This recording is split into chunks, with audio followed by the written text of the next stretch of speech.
ರೈತ ಬಾಂಧವರಿಗೆ ನಮಸ್ಕಾರ.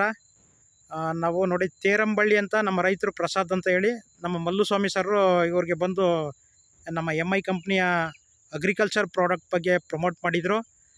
ಸ್ಟಾರ್ಟಿಂಗಿಂದನೂ ನಮ್ಮ ಅಗ್ರಿಕಲ್ಚರ್ ಪ್ರಾಡಕ್ಟ್ ಹಾಕ್ಸಿದ್ದಾರೆ. ನಾನು ಇದೇ ಫಸ್ಟ್ ಬಂದಿರೋದು ಇಲ್ಲಿಗೆ. ಈ ಗಿಡ ಹಾಕ್ಸಿದ ಮೇಲೆ ಫಸ್ಟ್ ಬಂದಿದ್ದೀನಿ. ನಾನು ಇಲ್ಲಿ ಬಂದಿರಲಿಲ್ಲ ಸುಮಾರು ದಿನದಿಂದ. ಬಟ್ ಅಲ್ಟಿಮೇಟ್ ರಿಸಲ್ಟ್ ಇದೆ. ನಾನು ನೂರಾರು ಜನ ರೈತರಿಗೆ ಕೊಟ್ಟಿದ್ದೀನಿ. ಬಟ್ ಎಲ್ಲಕ್ಕಿಂತ ಸೂಪರಾಗಿ ಕಾಣಿಸ್ತಾ ಇದೆ. ಇದು ಚೆನ್ನಾಗಿ ಮಾಡಿದ್ದಾರೆ ರೈತರು. ಅದಕ್ಕೆ ತುಂಬ ಖುಷಿ ಆಗ್ತಾಯಿದೆ. ನೋಡಿರಿ ಪ್ಲಾಟ್ ಎಲ್ಲ ನೋಡಿ ಸರ್, ಯಾವ ಗಿಡನೂ ಒಂದು ಡ್ಯಾಮೇಜ್ ಇಲ್ಲ ಸರ್. ಎಲ್ಲ ಒಂದೇ ಥರಕ್ಕಿದೆ. ಬ್ರ್ಯಾಂಚಸ್ ಕ್ರಿಯೇಟ್ ಆಗಿರೋದಿರ್ಬೋದು, ಗಿಡ ಹೈಟ್ ಬಂದಿರೋದಿರ್ಬೋದು, ತುಂಬ ಚೆನ್ನಾಗಿ ಬಂದಿದೆ, ಅಲ್ಟಿಮೇಟ್ ಆಗಿದೆ. ಹಾಗಾಗಿ ರೈತರನ್ನ ನಾನು ವಿಚಾರಿಸ್ತೀನಿ. ಪ್ರಸಾದ್ ಸರ್ ನಮಸ್ಕಾರ. ನಮಸ್ಕಾರ ಸರ್. ನಮ್ಮ MI ಕಂಪ್ನಿ ಪ್ರಾಡಕ್ಟ್ನ ಮಲ್ಲುಸ್ವಾಮಿ ಅವರು ನಿಮಗೆ ಇಂಟ್ರೊಡ್ಯೂಸ್ ಕೊಟ್ಟಿದ್ರು ಮಾಡಿದ್ದಾರೆ. ಹೌದಲ್ವಾ? ತುಂಬಾ ಒಳ್ಳೆ ಕೆಲಸ ಮಾಡಿದ್ದಾರೆ. ಈ ಪ್ರಾಡಕ್ಟ್ ಬಗ್ಗೆ ಫಸ್ಟ್ ಹಂತವಾಗಿ ಏನೇನು ಹಾಕಿದ್ರಿ ಹೇಳ್ಬೋದಾ ಸರ್? ಗಿಡ ನೆಟ್ಟಾಗ ನಾವು ಬೋವಾಸ್ತ್ರ ಹಾಕಿದ್ವಿ ಸರ್. ಮತ್ತೆ ಅದಾದ ಒಂದು 10 ದಿನಕ್ಕೆ 15 ದಿನಕ್ಕೆ ಓಲಿಪ್ ಬಿಟ್ಟಿದೀವಿ. ಓಕೆ. ಗ್ರೋ ಮ್ಯಾಜಿಕ್ ನ ಒಂದು ಹೂ ಬರೋ ಹಂತದಲ್ಲಿ ಕೊಟ್ಟಿದೀವಿ. ತುಂಬಾ ಒಳ್ಳೆ ರಿಸಲ್ಟ್ ಬಂದಿದೆ. ಸೂಪರ್ ಆಗಿದೆ ಸರ್. ಚೆನ್ನಾಗಿದೆ ಕೆಲಸ, ತುಂಬಾ ಚೆನ್ನಾಗಿ ಮಾಡಿದೆ. ರೈತರಿಗೆ ಏನ್ ಹೇಳ್ತೀರಿ ಸರ್? ಇದನ್ನ ಮೊದಲು ಬಳಸಬೇಕು ಅವರು, ಅದನ್ನ ಆಮೇಲೆ ಅದರ ರಿಸಲ್ಟ್ ನ ನೋಡ್ಬೇಕು. ಅವ್ರಿಗೆ ಅದರಿಂದ ತುಂಬಾ ಒಳ್ಳೇದಾಗುತ್ತೆ. ನಮ್ದು ಏನು ಗೊತ್ತಾ ಸರ್, ಈ ನಮ್ಮ ಪ್ರಾಡಕ್ಟ್ ಇದೆಯಲ್ಲ ಕೆಮಿಕಲ್ ಮುಕ್ತ. ಈಗ ಆಲ್ರೆಡಿ ಭೂಮಿನಲ್ಲಿ ವಿಷ ಹಾಕ್ತಾ ಇದ್ದೀವಿ.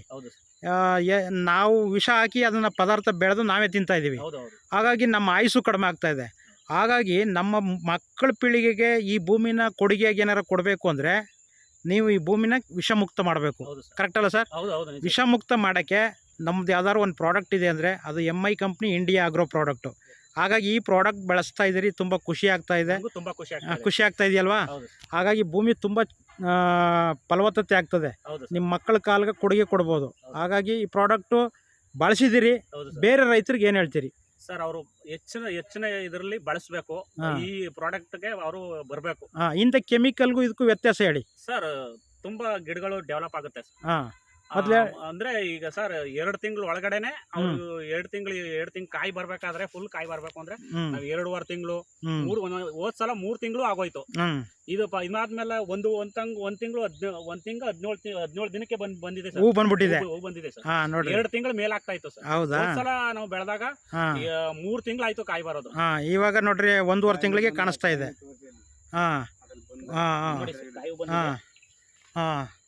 ಸೂಪರ್. 17 ದಿನಕ್ಕೆ ಕಾಯಿ ಬಂದಿದೆ. Super sir. ಹಾಗಾಗಿ ನೋಡಿ, ನಮ್ಮ ವಿಶೇಷ ಏನು ಗೊತ್ತಾ ಪ್ರಸಾದ್ ಸರ್? ಹೇಳಿ. ನೀವು 1 ವರ್ಷ ಕಾಯಿ ಕೂದ್ರೆ ನಮ್ಮ ಪ್ರಾಡಕ್ಟ್ನ ನೀವು ಬಳಸಿರೋದ್ರಿಂದ ಇನ್ನೂ 6 ತಿಂಗಳು ಎಕ್ಸ್ಟ್ರಾ ಕಾಯಿ ಕುಯ್ಬೋದು. ಆ ಥರ ರಿಸಲ್ಟ್ ಇದೆ.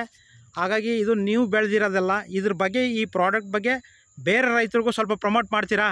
ಖಂಡಿತ ಮಾಡ್ತೀನಿ.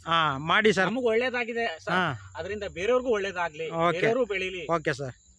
Thank you Malluswamy sir. Thank you. ಒಳ್ಳೆ ಕೆಲಸ ಮಾಡ್ತಾಯಿದ್ದೀರಿ. ಈ ಭೂಮಿನ ವಿಷಮುಕ್ತ ಮಾಡ್ತಾಯಿದ್ದೀರಿ. ಮತ್ತು ಈ ದೇಶದ ಜನಕ್ಕೆ ಒಳ್ಳೆ ಆಹಾರ ಕೊಡ್ತಾಯಿದ್ದೀರಿ. ಒಳ್ಳೆಯದಾಗಲಿ. Thank you sir. ಜೈ ಮೈ ಲೈಫ್ ಸ್ಟೈಲ್, ಜೈ ಇಂಡಿಯಾ ಆಗ್ರೋ.